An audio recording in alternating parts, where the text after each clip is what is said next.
ꯈꯪꯅꯨꯡ ꯅꯨꯡꯁꯤꯔꯛꯂꯤꯕ ꯍꯥꯏꯕꯗꯨꯅꯤ ꯈꯣꯡꯂꯩ ꯌꯥꯝ ꯊꯨꯅ ꯌꯥꯏꯇꯝꯕꯗ ꯍꯥꯟꯅ ꯆꯠꯂꯤ ꯍꯣꯁꯄꯤꯇꯥꯜ ꯑꯁꯤꯗ ꯂꯥꯛꯂꯤꯕ ꯑꯃꯗꯤ ꯂꯩꯔꯝꯕ ꯃꯤꯑꯣꯏ ꯀꯌꯥ ꯑꯃꯁꯨ ꯊꯩꯅꯗꯨꯅ ꯆꯠꯂꯤ ꯑꯗꯨꯛꯇ ꯍꯥꯟꯅ ꯂꯥꯛꯈꯤꯕ ꯃꯔꯝꯅ ꯃꯥꯒꯤ ꯆꯝꯆꯥꯒꯤ ꯃꯅꯥꯛ ꯌꯧꯁꯤꯜꯂꯛꯂꯦ ꯊꯣꯡ ꯉꯥꯛꯄ ꯑꯣꯏꯅ ꯂꯩꯔꯤꯕ ꯁꯦꯀ꯭ꯌꯨꯔꯤꯇꯤ ꯑꯅꯤꯗꯨꯁꯨ ꯆꯨꯝꯗ꯭ꯔꯤꯡ ꯆꯨꯝꯅ ꯂꯦꯞꯇꯨꯅ ꯂꯩꯔꯝꯃꯤ ꯌꯥꯏꯇꯝꯕ ꯌꯥꯝ ꯊꯨꯅ ꯀꯥ ꯑꯁꯤꯗ ꯆꯪꯁꯤꯜꯂꯤ ꯍꯣꯏ ꯃꯥꯏ ꯀꯩꯝꯇ ꯍꯥꯏꯗꯦ ꯃꯥꯏꯅꯧꯕꯤ ꯃꯥꯒꯤ ꯃꯅꯥꯛ ꯅꯛꯅ ꯆꯪꯁꯤꯟꯗꯨꯅ ꯅꯨꯄꯤ ꯑꯁꯤꯗ ꯆꯦꯟꯅ ꯀꯣꯟꯁꯤꯜꯂꯤ ꯆꯝꯆꯥ ꯅꯥꯀꯜꯗ ꯃꯕꯣꯛ ꯁꯈꯤꯁꯨ ꯂꯩꯔꯤꯕꯅꯤ ꯑꯗꯨꯕꯨ ꯌꯥꯏꯇꯝꯕ ꯃꯥꯅꯗꯤ ꯎꯈꯤꯗ꯭ꯔ ꯃꯥꯜꯂꯦ ꯃꯥꯁꯨ ꯉꯥꯏꯍꯥꯛꯇꯤ ꯚꯥꯞ ꯑꯣꯏꯔꯨꯗꯕꯅꯤ ꯑꯦꯛꯁꯇ꯭ꯔꯥ ꯕꯦꯗ ꯑꯃ ꯄꯤꯔꯤꯕꯗꯨꯗ ꯁꯈꯤꯗꯨ ꯍꯤꯞꯇꯨꯅ ꯂꯩꯔꯝꯕꯅꯤ ꯍꯤꯞꯄ ꯈꯛꯇꯅꯤ ꯁꯈꯤꯗꯨ ꯇꯨꯝꯕꯃꯛꯇꯤ ꯅꯠꯇꯦ ꯑꯗꯨꯕꯨ ꯍꯧꯖꯤꯛꯇꯤ ꯑꯍꯨꯕ ꯃꯤꯅ ꯑꯣꯏꯅ ꯏꯀꯥꯏꯅꯩ ꯍꯥꯏꯕꯗꯨꯅꯤ ꯁꯈꯤꯗꯨ ꯃꯃꯤꯠ ꯆꯦꯠꯅ ꯎꯏꯁꯤꯟꯈ꯭ꯔꯦ ꯃꯥꯇꯝ ꯁꯤꯟꯅꯔꯒ ꯂꯩꯈ꯭ꯔꯦ ꯃꯥꯏꯅꯧꯕꯤ ꯏꯀꯥꯏꯕꯅ ꯃꯃꯥꯏ ꯃꯆꯨꯗꯨ ꯉꯥꯡꯁꯪ ꯍꯦꯛ ꯉꯥꯡꯂꯤ ꯌꯥꯏꯇꯝꯕ ꯃꯥꯕꯨꯁꯨ ꯇꯝꯅ ꯏꯟꯊꯣꯛꯅꯕ ꯍꯣꯠꯅꯩ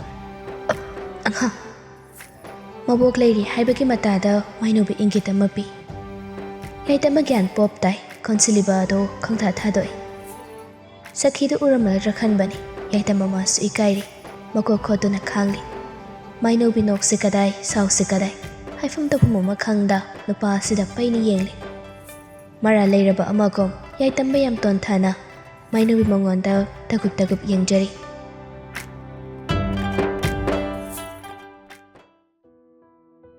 ꯅꯨꯃꯤꯠ ꯈꯔꯅꯤꯗꯤ ꯍꯧꯈ꯭ꯔꯦ ꯉꯁꯤꯗꯤ ꯇꯤꯆꯔꯁ ꯇꯧꯒꯗꯕ ꯅꯨꯃꯤꯠꯅꯤ ꯊꯣꯏꯕꯤꯆꯥꯒ ꯂꯣꯏꯅꯅ ꯌꯨꯍꯦꯟ ꯁꯅꯥꯃꯥꯁꯨ ꯂꯥꯛꯏ ꯄꯣꯠ ꯆꯩ ꯂꯣꯏꯁꯤꯟꯕ ꯑꯗꯨꯗ ꯃꯈꯣꯏꯁꯨ ꯃꯇꯦꯡ ꯄꯥꯡꯁꯤꯜꯂꯤ ꯃꯌꯥꯝ ꯄꯨꯂꯞ ꯂꯩꯔꯤꯕ ꯑꯗꯨꯒꯤ ꯃꯃꯥꯡꯗꯅꯤ ꯁꯈꯤ ꯃꯥꯅ ꯃꯊꯧꯅꯥ ꯂꯩꯅ ꯍꯥꯏꯔꯛꯄꯗꯣ ꯁꯅꯥ ꯑꯩ ꯋꯥ ꯑꯃ ꯍꯥꯏꯒꯦ ꯏꯅꯦ ꯍꯦꯛꯇ ꯍꯥꯏꯕꯤꯌꯨ ꯏꯁꯨ ꯑꯁꯦ ꯌꯨꯝꯗ ꯑꯃꯨꯛ ꯊꯤꯜꯂꯅꯨ ꯅꯈꯣꯏꯒ ꯂꯣꯏꯅꯅ ꯍꯟꯈ꯭ꯔꯣ ꯃꯕꯣꯛꯀꯤ ꯋꯥꯍꯩꯗꯨ ꯇꯥꯔꯒ ꯃꯥꯏꯅꯧꯕꯤ ꯅꯨꯡꯁꯤꯅ ꯃꯕꯣꯛ ꯑꯁꯤꯗ ꯌꯦꯡꯂꯛꯏ ꯁꯅꯥꯅ ꯈꯨꯝꯗ꯭ꯔꯤꯉꯩ ꯌꯥꯏꯇꯝꯕꯅ ꯑꯃꯨꯛ ꯍꯥꯏꯔꯦ ꯑꯕꯣꯛꯁꯨ ꯄꯨꯟꯅ ꯑꯩꯈꯣꯏꯗ ꯆꯠꯂꯁꯤ ꯆꯠꯂꯣꯏ ꯑꯩꯒꯤꯗꯤ ꯆꯠꯇ꯭ꯔꯕꯁꯨ ꯌꯥꯔꯦꯗ ꯃꯆꯥꯒꯤ ꯃꯤꯆꯪꯗ ꯂꯩꯔꯒ ꯁꯅꯥꯅꯁꯨ ꯍꯥꯏꯔꯦ ꯏꯅꯦ ꯍꯧꯖꯤꯛꯁꯨ ꯃꯦꯂꯩꯒ ꯇꯧꯃꯥꯜꯒꯗꯣ ꯈꯨꯗꯣꯡꯆꯥꯕ ꯌꯦꯡꯗꯨꯅ ꯂꯩꯔꯤꯕꯅꯤ ꯃꯇꯝ ꯈꯔꯗꯤ ꯅꯁꯨꯒ ꯂꯣꯏꯅꯅ ꯂꯩꯃꯤꯟꯅꯔꯣ ꯊꯣꯏꯕꯤꯆꯥꯅꯁꯨ ꯍꯥꯏꯖꯤꯜꯂꯛꯏ ꯏꯅꯦ ꯃꯁꯤꯅ ꯑꯐꯕ ꯑꯣꯏꯒꯅꯤꯌꯦ ꯏꯅꯦꯁꯨ ꯍꯟꯕꯤꯔꯅꯨ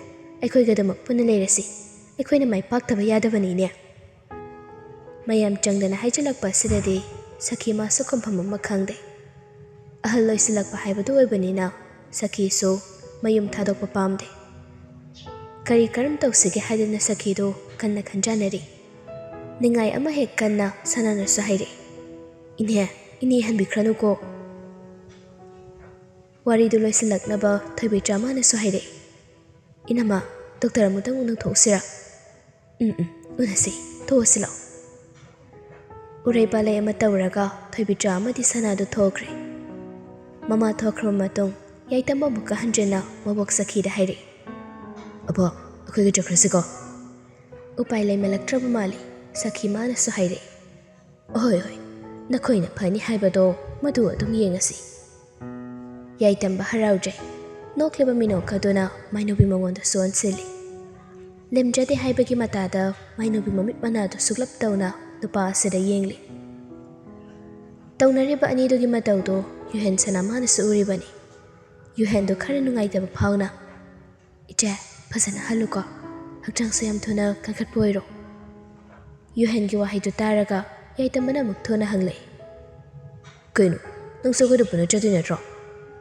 ꯂꯥꯛꯀꯦꯅ ꯈꯟꯕꯅꯤ ꯑꯩ ꯐꯔꯛ ꯇꯥꯕ ꯑꯃ ꯂꯩꯔꯕ ꯑꯣ ꯐꯔꯛ ꯇꯥꯔꯗꯤ ꯀꯩ ꯎꯄꯥꯏ ꯂꯩ ꯃꯤꯀꯨꯞꯁꯤꯗꯁꯨ ꯌꯨꯍꯦꯟꯗꯣ ꯌꯥꯏꯇꯝꯕ ꯃꯉꯣꯟꯗ ꯌꯦꯡꯂꯤ ꯏꯆꯝ ꯆꯝꯅ ꯌꯦꯡꯂꯛꯄ ꯅꯠꯇꯦ ꯊꯃꯣꯏꯗ ꯏꯃꯥꯏ ꯆꯣꯟꯅ ꯂꯩꯔꯤꯕ ꯅꯨꯡꯁꯤꯕ ꯄꯨꯝꯕ ꯍꯩꯊꯗꯨꯅ ꯌꯦꯡꯂꯛꯄꯅꯤ ꯇꯨꯃꯤꯟꯅ ꯂꯩꯅꯈꯤꯕ ꯑꯁꯤꯒꯤ ꯈꯨꯗꯣꯡꯆꯥꯕ ꯂꯧꯔꯒ ꯁꯈꯤꯅꯁꯨ ꯍꯥꯏꯔꯛꯏ ꯑꯕꯣꯛꯁꯨꯅꯦ ꯗꯣꯛꯇꯔꯅ ꯂꯥꯛꯎꯅ ꯍꯥꯏꯈꯤꯕꯅꯤ ꯑꯃꯨꯛꯇꯪ ꯆꯪꯉꯨꯈꯤꯒꯦꯀꯣ ꯁꯈꯤꯗꯨ ꯏꯇꯞ ꯇꯞꯅ ꯊꯣꯛꯈ꯭ꯔꯦ ꯁꯈꯤ ꯍꯦꯛ ꯊꯣꯛꯈꯤꯕꯒ ꯄꯤꯕꯥꯔꯦꯜ ꯃꯥꯁꯨ ꯂꯥꯛꯄꯅꯤ ꯄꯤꯕꯥꯔꯦꯜ ꯇꯞꯅ ꯆꯪꯁꯤꯜꯂꯛꯏ ꯃꯌꯥꯝꯗꯨ ꯂꯣꯏꯅ ꯄꯤꯕꯥꯔꯦꯜꯗ ꯑꯃꯨꯛ ꯌꯦꯡꯂꯛꯏ ꯄꯣꯠ ꯂꯣꯏꯁꯤꯜꯂꯒ ꯂꯩꯔꯝꯕ ꯑꯁꯤꯗ ꯄꯤꯕꯥꯔꯦꯜ ꯉꯛꯅ ꯉꯁꯤ ꯍꯟꯕ ꯇꯥꯔꯕꯣ ꯃꯥꯏꯅꯧꯕꯤ ꯃꯥꯁꯨ ꯃꯀꯣꯛ ꯅꯣꯝꯂꯒ ꯈꯨꯝꯃꯛꯏ ꯉꯁꯤ ꯍꯟꯕ ꯇꯥꯔꯦ ꯑꯣ ꯈꯤꯇꯪ ꯆꯣꯟꯊꯅ ꯂꯥꯛꯑꯝꯃꯗꯤ ꯑꯩ ꯇꯣꯛꯑꯝꯅꯤꯗ ꯇꯧꯔꯤꯁꯦ ꯄꯤꯕꯥꯔꯦꯜ ꯎꯔꯒ ꯃꯥꯏꯅꯧꯕꯤ ꯃꯥꯗꯤ ꯃꯣꯃꯣꯟ ꯅꯣꯛꯂꯤ ꯑꯗꯨꯒ ꯌꯥꯏꯇꯝꯕ ꯃꯥꯗꯤ ꯏꯁꯨꯛ ꯁꯨꯛꯂꯤ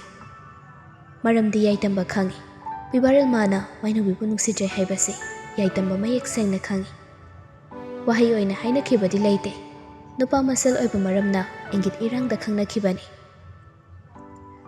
ꯃꯇꯝ ꯀꯨꯏꯔꯕꯒꯤ ꯇꯨꯡꯗ ꯄꯤꯕꯥꯔꯦꯜ ꯑꯃꯗꯤ ꯌꯨꯍꯦꯟ ꯁꯅꯥꯁꯨ ꯎꯅꯕꯅꯤ ꯄꯤꯕꯥꯔꯦꯜ ꯌꯨꯍꯦꯟꯗ ꯃꯨꯟꯅ ꯌꯦꯡꯂꯒ ꯌꯨꯍꯦꯟ ꯅꯠꯇ꯭ꯔꯣ ꯎꯗꯕ ꯀꯨꯏꯔꯦ ꯅꯨꯡꯉꯥꯏꯔꯤꯕꯣ ꯍꯣꯏ ꯅꯨꯡꯉꯥꯏꯔꯤ ꯍꯥꯏꯇꯥꯏ ꯌꯨꯍꯦꯟꯗꯣ ꯃꯕꯨꯡꯅ ꯅꯨꯡꯁꯤꯔꯛꯂꯕ ꯃꯥꯜꯂꯤ ꯃꯐꯝ ꯑꯁꯤꯗꯒꯤ ꯆꯠꯅꯕ ꯍꯣꯠꯅꯔꯦ ꯑꯗꯨꯗꯤ ꯌꯥꯏꯇꯝꯕ ꯑꯩ ꯍꯟꯅꯕ ꯇꯧꯔꯒꯦ ꯏꯆꯦ ꯑꯩ ꯆꯠꯂꯒꯦꯀꯣ ꯄꯤꯕꯥꯔꯦꯜꯗ ꯑꯃꯨꯛ ꯀꯣꯟꯁꯤꯜꯂꯒ ꯌꯨꯍꯦꯟꯗꯨ ꯇꯞꯂꯞ ꯍꯜꯂꯝꯃꯒꯦ ꯅꯨꯡꯉꯥꯏꯐꯝ ꯑꯃ ꯈꯪꯗ꯭ꯔꯗ ꯃꯛꯁꯤꯜꯂꯕ ꯃꯥꯏꯊꯣꯡ ꯑꯗꯨ ꯄꯨꯔꯒ ꯌꯨꯍꯦꯟꯗꯨ ꯀꯥ ꯑꯗꯨꯗꯒꯤ ꯊꯣꯛꯈꯤ ꯄꯤꯕꯥꯔꯦꯜꯅ ꯁꯨꯝ ꯂꯦꯞꯄꯒ ꯂꯩꯕ ꯑꯗꯨꯗ ꯃꯥꯏꯅꯧꯕꯤ ꯃꯥꯅꯁꯨ ꯍꯥꯏꯔꯛꯏ ꯄꯤꯕꯥ ꯐꯝꯃꯣ ꯌꯥꯔꯅꯤꯗ ꯑꯩ ꯁꯣꯟꯈꯤꯅꯕ ꯇꯧꯔꯒꯦ ꯀꯩꯗꯧꯔꯒꯦ ꯌꯨꯝꯗ ꯊꯕꯛ ꯂꯩꯍꯧꯕ꯭ꯔꯣ ꯑꯗꯨꯒꯤ ꯅꯠꯇꯦꯗ ꯅꯣꯏ ꯁꯣꯟꯗꯧꯔꯁꯤꯗꯤ ꯑꯗꯣ ꯌꯨꯝꯗ ꯑꯗꯨꯝ ꯍꯜꯂꯗꯣꯏꯔꯣ ꯃꯥꯏꯅꯧꯕꯤ ꯈꯨꯝꯐꯝ ꯑꯃ ꯈꯪꯗꯦ ꯃꯆꯤꯟ ꯂꯨꯝꯁꯤꯜꯂꯒ ꯂꯩꯔꯤ ꯑꯗꯨꯕꯨ ꯌꯥꯏꯇꯝꯕ ꯃꯥꯅ ꯐꯠ ꯂꯥꯎꯅ ꯍꯦꯛꯇ ꯈꯨꯝꯂꯛꯏ ꯑꯩꯈꯣꯏꯗ ꯄꯨꯔꯅꯤ ꯗꯥꯏꯔꯦꯛ ꯍꯦꯛꯇ ꯑꯣꯏꯅ ꯍꯥꯏꯔꯛꯄꯁꯤꯗꯗꯤ ꯄꯤꯕꯥꯔꯦꯜ ꯈꯔ ꯅꯨꯡꯉꯥꯏꯖꯗꯦ ꯑꯗꯨꯕꯨ ꯀꯔꯤꯗꯤ ꯍꯥꯏꯔꯨꯅꯤ ꯃꯥꯁꯨ ꯅꯣꯛꯐꯦꯠ ꯇꯧꯔꯒ ꯈꯨꯝꯂꯛꯏ ꯑꯣꯍꯣ ꯃꯗꯨꯅ ꯍꯦꯟꯅ ꯐꯔꯦꯗ ꯌꯨꯝꯗ ꯍꯜꯂꯒ ꯋꯥ ꯑꯃꯨꯛ ꯆꯥꯎꯅꯅꯕꯅꯤ ꯐꯅ ꯌꯥꯝꯅ ꯚꯥꯞ ꯇꯥꯕꯣꯏ ꯈꯟꯕꯅꯤ ꯂꯨꯗ ꯍꯦꯛ ꯂꯣꯏꯁꯤꯜꯂꯛꯂꯒꯗꯤ ꯌꯥꯏꯇꯝꯕ ꯑꯉꯥꯡ ꯃꯆꯥꯒꯨꯝ ꯇꯧꯔꯛꯏ ꯍꯣꯏ ꯀꯜꯂꯛꯄ ꯃꯤ ꯌꯥꯝ ꯂꯩ ꯑꯗꯨꯅ ꯏꯅꯥꯛꯇꯒꯤ ꯍꯦꯜꯍꯟꯕ ꯌꯥꯗ꯭ꯔꯦ ꯍꯥꯏꯔꯛꯂꯤꯕ ꯋꯥꯍꯩꯗꯨꯒꯤ ꯑꯥꯔꯊ ꯄꯤꯕꯥꯔꯦꯜ ꯒ꯭ꯌꯥꯟ ꯇꯥꯏ ꯃꯥꯁꯨ ꯂꯣꯏꯅ ꯈꯪꯉꯤ ꯀꯨꯏꯅ ꯁꯨꯝ ꯂꯩꯊꯔꯒꯗꯤ ꯑꯁꯥꯎꯕ ꯃꯄꯥꯟ ꯊꯣꯛꯂꯛꯄ ꯇꯥꯔꯦ ꯈꯟꯅ ꯄꯤꯕꯥꯔꯦꯜ ꯋꯥꯔꯤ ꯁꯝꯖꯤꯜꯂꯛꯏ ꯐꯔꯦ ꯑꯗꯨꯗꯤ ꯑꯩ ꯁꯣꯟꯈꯤꯅꯕ ꯇꯧꯔꯒꯦ ꯃꯥꯏꯅꯧꯕꯤ ꯅꯥꯕ ꯊꯨꯅ ꯐꯔꯣꯀꯣ ꯅꯈꯣꯏ ꯃꯌꯥꯝꯒꯤ ꯕꯣꯔꯗꯒꯤ ꯑꯩ ꯊꯨꯅ ꯐꯕ ꯑꯣꯏꯔꯒꯦ ꯑꯔꯣꯏꯕ ꯑꯣꯏꯅ ꯄꯤꯕꯥꯔꯦꯜ ꯃꯣꯃꯣꯟ ꯅꯣꯛꯂꯝꯂꯒ ꯃꯥꯁꯨ ꯃꯃꯥꯏ ꯂꯩꯈ꯭ꯔꯦ ꯁꯥꯎꯔꯤꯕ ꯀꯥꯏꯗꯨꯅꯤ ꯌꯥꯏꯇꯝꯕ ꯃꯆꯤꯟꯗ ꯁꯣꯜꯂꯤ ꯀꯩꯗꯧ ꯂꯥꯛꯏꯅꯣ ꯈꯪꯗꯦꯅꯦ ꯍꯟꯖꯤꯟ ꯍꯟꯖꯤꯟ ꯍꯦꯛ ꯂꯥꯛꯑꯗꯅ ꯊꯕꯛ ꯂꯩꯇꯕ ꯃꯤꯒꯤ ꯇꯥꯏꯞꯇ ꯅꯨꯄꯥ ꯃꯥꯒꯤ ꯃꯇꯧꯕꯨ ꯎꯔꯒ ꯃꯥꯏꯅꯧꯕꯤꯅꯁꯨ ꯍꯥꯏꯔꯛꯏ ꯈꯔ ꯁꯣꯛꯑꯗꯤ ꯌꯥꯔꯦꯍꯦ ꯅꯪꯁꯨ ꯍꯟꯖꯤꯟ ꯍꯟꯖꯤꯟ ꯑꯗꯨꯝ ꯁꯨꯛꯇꯧꯅ ꯇꯧꯔ ꯂꯩ ꯅꯨꯄꯥ ꯅꯠꯇꯕꯩ ꯇꯥꯏꯞꯇ ꯁꯨꯛꯇ ꯌꯥꯔꯤꯕꯣ ꯁꯨꯛꯅꯕ ꯊꯕꯛꯇꯤ ꯃꯣꯏꯅ ꯑꯗꯨꯝ ꯇꯧꯔꯒ ꯑꯗꯣ ꯑꯉꯥꯡ ꯑꯩ ꯑꯉꯥꯡ ꯅꯠꯇꯦ ꯃꯔꯩ ꯇꯧꯒꯅꯨ ꯑꯩ ꯋꯥ ꯑꯃ ꯍꯥꯏꯒꯦ ꯇꯧꯕꯅꯤ ꯀꯩ ꯋꯥꯅꯣ ꯍꯥꯏꯔꯣ ꯑꯩ ꯌꯨꯝꯗ ꯎꯗꯕ ꯀꯨꯏꯔꯦ ꯅꯨꯃꯤꯠ ꯈꯔꯅꯤꯈꯛ ꯌꯨꯝꯗ ꯂꯩꯇꯕꯁꯤꯗ ꯆꯍꯤ ꯀꯌా ꯑꯃ ꯂꯩꯇꯕꯒ ꯃꯥꯟꯅꯩ ꯆꯝꯆꯥ ꯏꯅꯥꯛꯇ ꯂꯩꯅꯗꯕ꯭ꯔꯣ ꯑꯩꯕꯨ ꯑꯗꯨꯝꯅ ꯍꯥꯏꯈꯤꯕ꯭ꯔꯥꯅꯦ ꯌꯨꯝꯗꯨꯗ ꯆꯝꯆꯥ ꯅꯟꯈꯤꯕꯁꯤ ꯑꯩꯒꯤꯗꯤ ꯃꯥꯡꯖꯕ ꯉꯥꯛꯇꯅꯤ ꯂꯩꯒꯦ ꯍꯥꯏꯕ ꯅꯠꯇꯤꯌꯦ ꯎꯅꯤꯡꯉꯦ ꯍꯥꯏꯕꯅꯤ ꯌꯦꯡꯉꯨꯁꯦ ꯍꯥꯏꯔꯣ ꯂꯝꯀꯣꯏ ꯈꯣꯡꯆꯠ ꯑꯣꯏꯅ ꯑꯩꯕꯨ ꯄꯨꯕꯤꯌꯨ ꯑꯀꯤꯕ ꯂꯩꯇꯕ꯭ꯔꯥ ꯅꯪꯒ ꯂꯣꯏꯅꯅ ꯂꯩꯔꯤꯉꯩ ꯑꯩ ꯑꯀꯤꯕ ꯑꯃꯠꯇ ꯂꯩꯇꯦ ꯆꯝꯆꯥ ꯅꯨꯡꯁꯤꯕ ꯃꯤꯡꯂꯦꯟꯁꯤꯃ ꯀꯧꯖꯔꯒ ꯌꯥꯏꯇꯝꯕ ꯌꯥꯝ ꯅꯨꯡꯁꯤꯅ ꯃꯥꯒꯤ ꯆꯝꯆꯥꯕꯨ ꯌꯦꯡꯖꯩ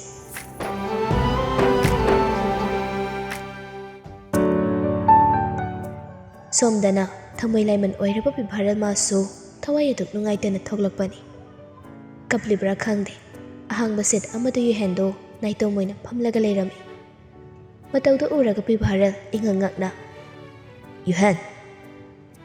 ꯌꯨꯍꯦꯟꯗꯣ ꯏꯉꯛꯉꯛꯅ ꯃꯃꯥꯏꯗꯨ ꯊꯨꯅ ꯅꯣꯟꯈꯠꯂꯛꯏ ꯃꯄꯤꯗꯨꯁꯨ ꯇꯍꯥꯅ ꯇꯩꯊꯣꯛꯏ ꯄꯤꯕꯥꯔꯦꯜ ꯒ꯭ꯌꯥꯟ ꯑꯃ ꯇꯥꯖꯗ ꯀꯩꯗꯧꯔꯒꯦ ꯀꯞꯅꯤꯡꯕ ꯑꯗꯨꯕꯨ ꯈꯪꯖꯤꯟꯖꯔꯒ ꯌꯨꯍꯦꯟꯗꯣ ꯇꯅꯤꯛꯂꯕ ꯈꯣꯟꯖꯦꯜꯗ ꯍꯥꯏꯔꯛꯏ ꯀꯩꯝ ꯇꯧꯗꯦꯗ ꯀꯔꯤꯒꯨꯝꯕ ꯑꯃꯗꯤ ꯂꯩꯔꯦ ꯍꯥꯏꯕꯁꯤ ꯄꯤꯕꯥꯔꯦꯜ ꯃꯥꯅ ꯈꯪꯉꯤ ꯃꯔꯝ ꯈꯪꯗ꯭ꯔꯕꯁꯨ ꯄꯤꯕꯥꯔꯦꯜ ꯅꯨꯡꯉꯥꯏꯇꯅ ꯀꯅꯥꯒ ꯂꯥꯛꯀꯦ ꯍꯟꯈꯤꯔꯣꯏꯗ꯭ꯔꯣ ꯍꯜꯂꯅꯤ ꯒꯥꯔꯤ ꯌꯧꯔꯛꯄ꯭ꯔꯣ ꯌꯥꯎꯗꯦ ꯅꯇꯣꯝꯇ ꯑꯣꯏꯔꯒꯗꯤ ꯑꯩ ꯊꯤꯜꯂꯝꯃꯒꯦ ꯌꯥꯔꯅꯤꯗ ꯑꯩ ꯁꯨꯝ ꯍꯟꯈ꯭ꯔꯒꯦ ꯍꯟꯃꯤꯟꯅꯈ꯭ꯔꯁꯦ ꯌꯨꯍꯦꯟꯗꯣ ꯈꯨꯝꯂꯛꯇꯦ ꯑꯗꯨꯃꯛ ꯐꯝꯖꯤꯜꯂꯒ ꯂꯩ ꯄꯤꯕꯥꯔꯦꯜ ꯃꯍꯥꯛꯁꯨ ꯋꯥ ꯃꯈꯥ ꯇꯥꯏ ꯑꯩꯁꯨ ꯉꯁꯤꯗꯤ ꯋꯥꯈꯜꯁꯦ ꯌꯥꯝ ꯅꯨꯡꯉꯥꯏꯇꯦ ꯋꯥꯔꯤ ꯈꯔ ꯁꯥꯔꯒ ꯄꯨꯟꯅ ꯍꯟꯃꯤꯟꯅꯈꯤꯁꯦ ꯄꯤꯕꯥꯔꯦꯜꯒꯤ ꯋꯥꯍꯩꯗꯣ ꯇꯥꯔꯒ ꯌꯨꯍꯦꯟꯁꯨ ꯅꯨꯡꯉꯥꯏꯇꯅ ꯄꯤꯕꯥꯗ ꯃꯨꯟꯅ ꯌꯦꯡꯂꯛꯏ ꯆꯠꯂꯁꯦ ꯍꯥꯏꯕꯒꯤ ꯃꯇꯥꯗ ꯄꯤꯕꯥꯔꯦꯜ ꯅꯨꯄꯤ ꯑꯁꯤꯗ ꯇꯒꯞ ꯇꯒꯞ ꯌꯦꯡꯂꯤ ꯎꯄꯥꯏ ꯑꯃ ꯂꯩꯇ꯭ꯔꯕ ꯃꯔꯝꯅ ꯌꯨꯍꯦꯟꯗꯣ ꯄꯨꯛ ꯍꯧꯒꯠꯂꯤ ꯒꯥꯔꯤ ꯈꯥꯝꯂꯤꯕ ꯑꯗꯨꯗ ꯄꯨꯟꯅ ꯑꯃꯨꯛ ꯂꯥꯛꯃꯤꯟꯅꯔꯦ ꯄꯤꯕꯥꯔꯦꯜ ꯒꯥꯔꯤ ꯃꯆꯥ ꯑꯗꯨ ꯊꯧꯗꯣꯛꯏ ꯌꯨꯍꯦꯟꯒꯤ ꯃꯅꯥꯛ ꯅꯛꯅ ꯈꯥꯝꯃꯤ ꯍꯣꯏ ꯃꯥꯏ ꯀꯔꯤꯝꯇ ꯍꯥꯏꯗ ꯌꯨꯍꯦꯟꯁꯨ ꯒꯥꯔꯤ ꯑꯗꯨꯗ ꯀꯥꯈꯠꯂꯤ Mate khara thoraba matong Bibana hanglay. Wakal khara nungaitebro? Nungaite. Ay ngasi di khara nungaite. Ay sunan kaidagi ngasi ni hen nungaite. Hay thokpam khangdaba wabani. Tamthokpada lamjaba leitaba. Madumagni aigi wabasu. Migi marani pami haidunasu aina karamna muluni. Jakni yang jabanatana kaidi upai leiri. Jingnaba magaloinana Bibaral wakal khali. Magi sibu yaita manungsi jabori jalo. Natragana atopagana ma. Nupa mana khaliba sigom yuhan su khali. Biba nang maina wibu nungsi jaba misa kamara. Mikop khara di ani do wangang na de. Magi oiba tongan ba sangsara amada lupnari. Adobai khang haudana Biba mana hanglay. Yuhan koi buga nakoi gasi kai mari thoknage. Achipa mari budina teda. Nai pupuga akoi boka tinabani. Nakna sumtina kibani. Mari mata naksina thoknaba budina te. Adum mari mata amagam loinari ba haibaduni. Oh, aidino ya bokse pupugi machimana wana khaloini. Nati adudi yarida mari soidrabanina. Kai ba? Kemnate. Wakal aduk nungaitana leiramba Bibaral mikupta wakal hongre. Karuminok noklaga gari do ingna tapna thauri.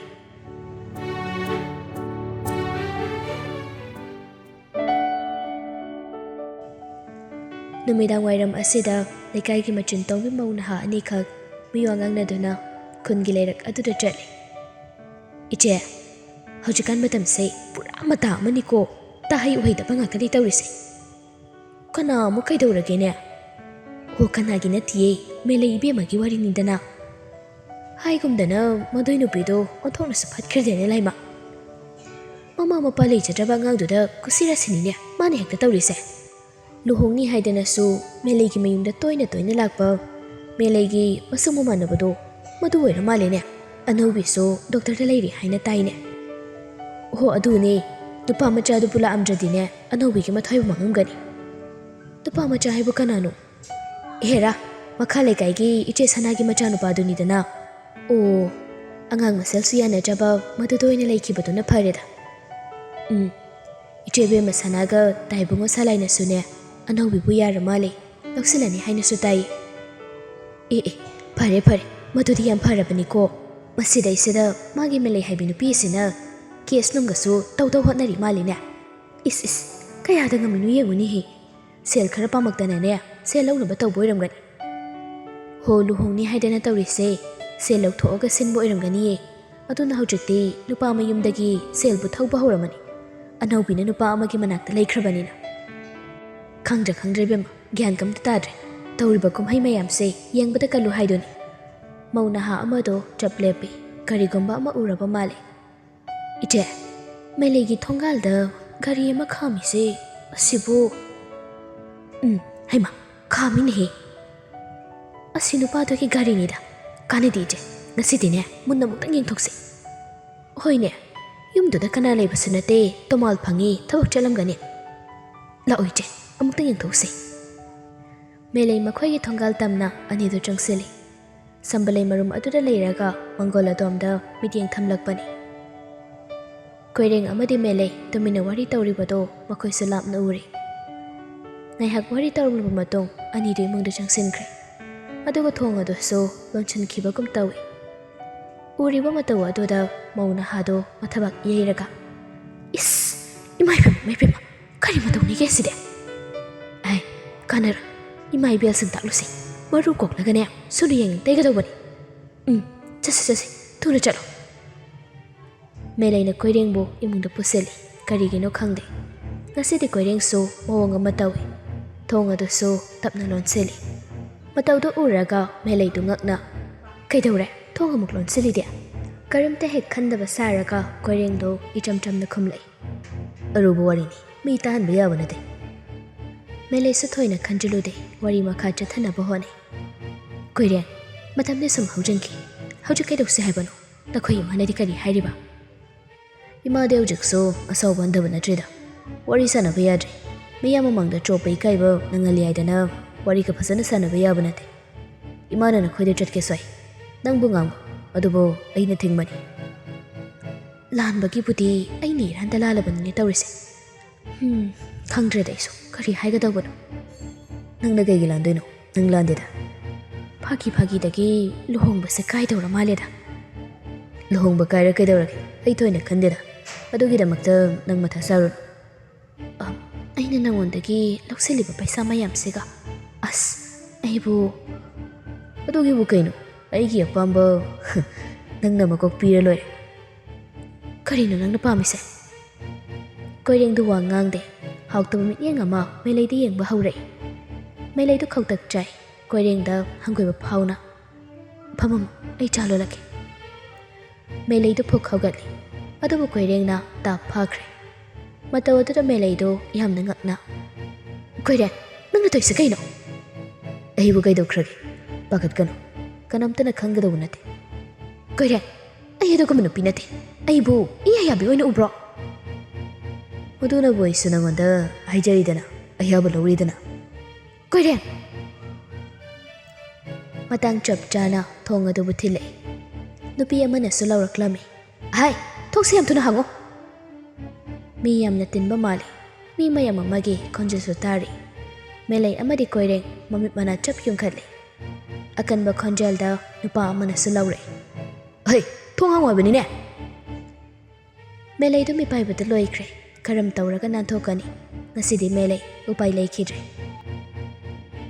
koireng su tafam makhangda matha sana leiri makhoi ani na hoi mai hairaktrabada ahal nupi amana su hairai anghangsa thongsanam khayo ngasidi ne lemna thaba yar hairisini nupa na ha kharana tawraga thong adu bunam khaina ba honare upai ama leiroi khangbana koireng na thong adu bu hanglai nupa macha kharana koireng buta pairaga chungthore aduga hekta phujinki phubadi yade haiduna ima ibel singna khamle hai yade phuba yade ko makhoi dine lambi sorok tu puthoklaga ikai ba pi ka dawbani ne mauna hakara amaso imunda changsilai makhoi mayam changduna nalaibu sor laktuna chungthore melai du law khongduna kapi mayam aina haijarise amukthang de tabi ai gi ra lejap natiye bhai huran bi chinthi nang wangangano melai du makha tari masagi ijat kanjana bakana hotnari napasina ibo moithem tawi bani ai de ra lejadiye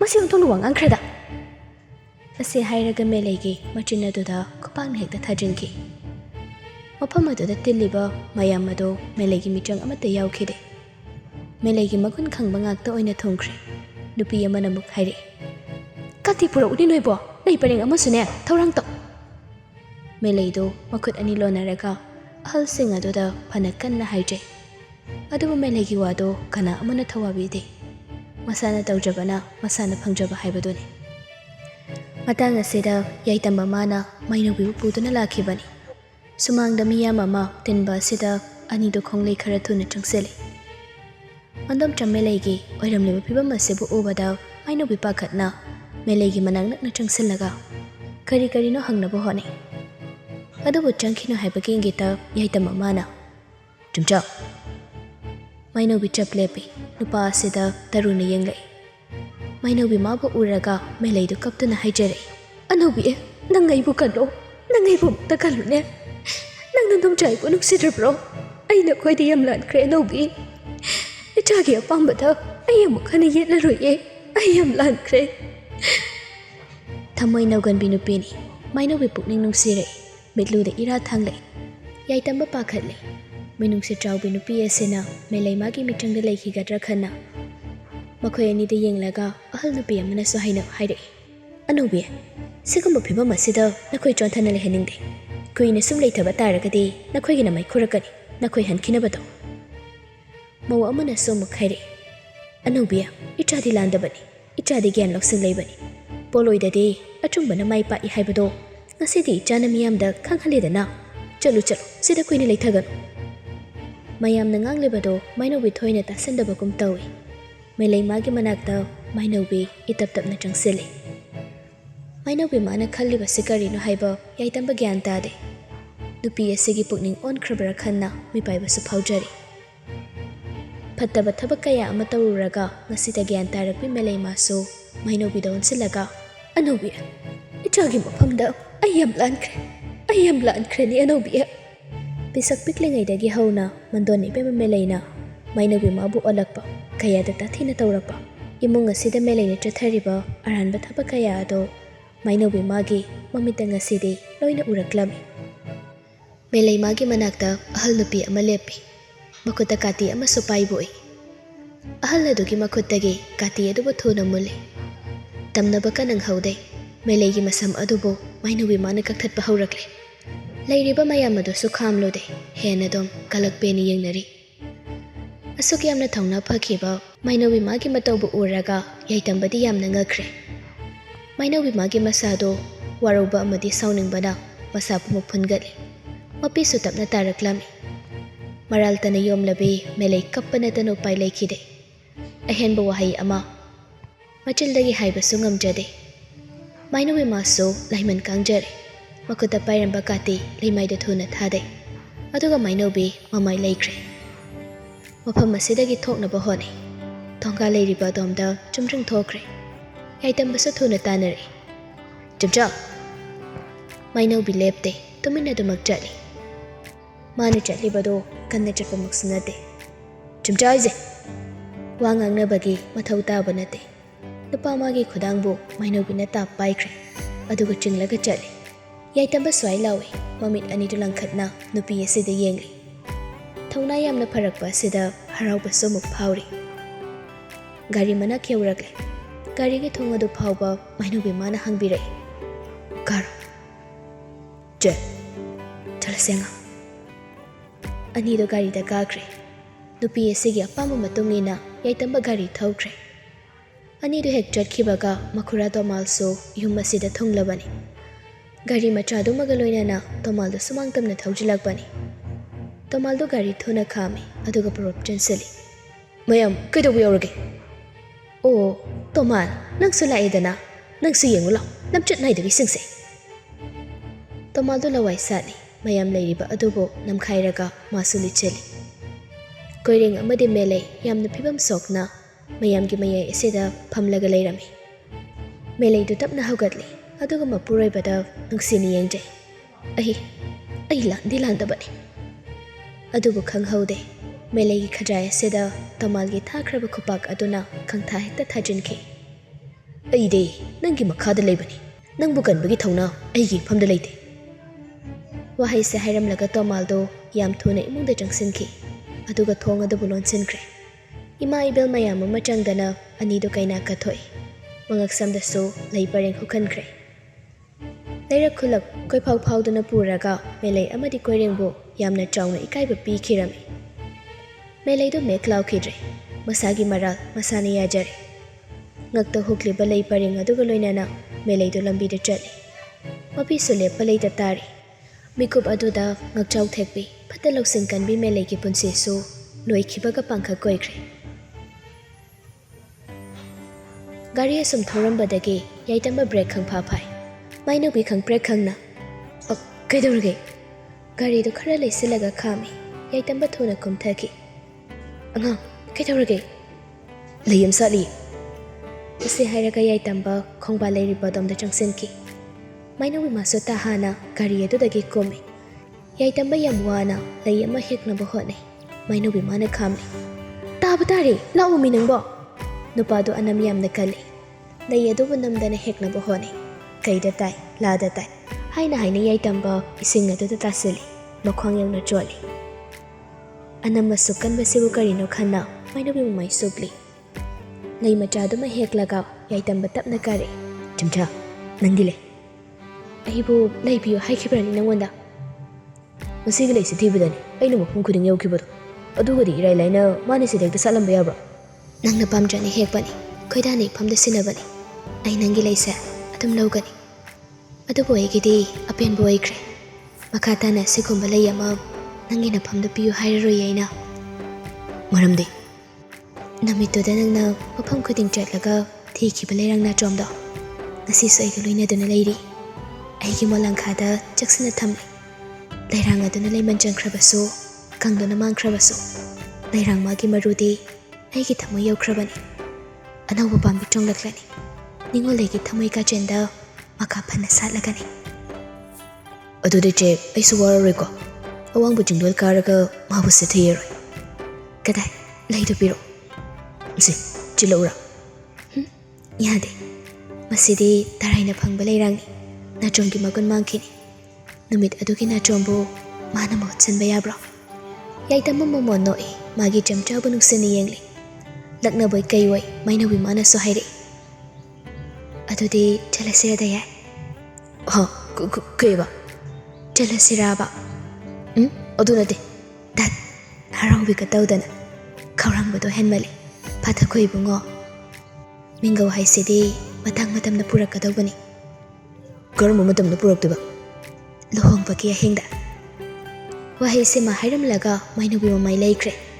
Ato kiyam na ningtijaba yaita mamagi mai thongda so thamoy yawba mino kamano khawre. Langtrak lang na thariba koilasa dugi lambida yaita mamagi garido itap tap na chele. Lambigi nakiyata upal kaya amasu hawre. Anga aywa mahange. Nang naingon na piri balay ay napamjay khali balay. Ay punsi ka so changdam na riba magulay bilay rangse. Maming bukari kauge nang bukhang bra. Kangamoy siro. Kangam ba siyayda. Adubu nangge chunba na hayhaning ba. Taning bro. Kaurang nangayri. Akang kan bi laysa ken bi. Layman chun ganda bi pik na laysa tam jabi. Tamoy na sukoy da jabi. Petruk-Lei lerang ni mahakti. Petruk-Lei.